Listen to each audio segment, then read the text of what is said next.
President there of Brazil outlining a policy she said she's going to present to the National Assembly there. 100% of resources of the oil going towards education, bringing doctors from abroad. She vowed, my government is listening to the voices for democratic change. Let's bring in Adam Raney. He's live for us in Rio de Janeiro.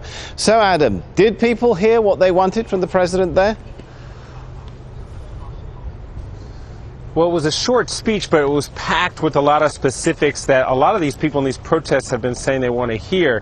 Whether or not they're going to buy it or they're going to say they're satisfied, well, that's going to be for them to decide, and we're going to see that in the next few days.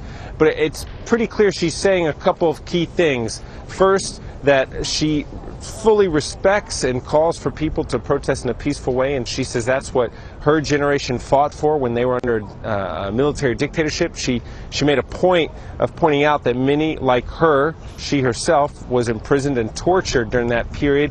So she's saying she understands fully what this protest movement is about, because she believes she fought when she was younger for the right for people to protest like that, but she also made it clear she believes in the rule of law.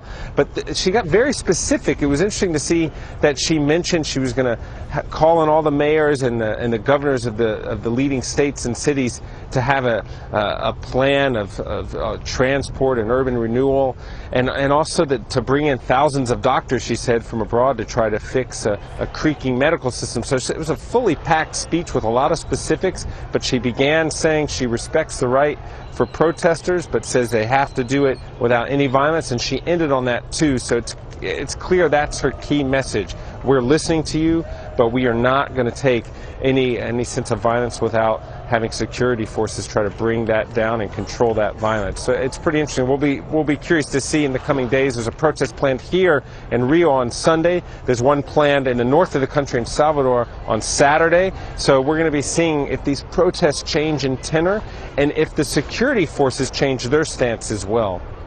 It's interesting as well, perhaps an attempt there to drive a wedge between those protesters, the majority perhaps, who are protesting peacefully, Adam, by appealing to their concerns, and those who are engaging in more sort of violent activities. Well, exactly, and she didn't mention it like this, but if you look at the Brazilian flag, it says order and progress, and that's exactly what she's asking for. She's asking for order on the streets, accepting demonstrators calling for progress, and that might resonate with a lot of Brazilians. Now, we've been speaking to a lot of people in and out of the protests, and I have to be frank, I've spoken to dozens of people. I have not heard anyone say that they disagreed with these protesters, and that's unbelievable to imagine when you go around cities like Sao Paulo and Rio, these very diverse cities, and you ask people that question. But it'll be curious to see. Just before her speech, we were watching the news here, myself and my colleagues, and there was just picture after picture of vandalism over the past 24 hours all over the country. Shops being broken into, buses being burned or having rocks thrown at them.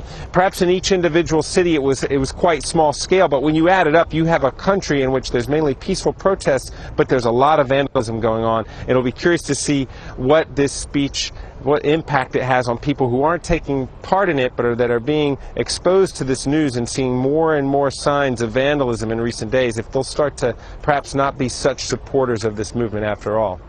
All right, the president has spoken. Let's thank Adam Raney for helping us to analyze what she said.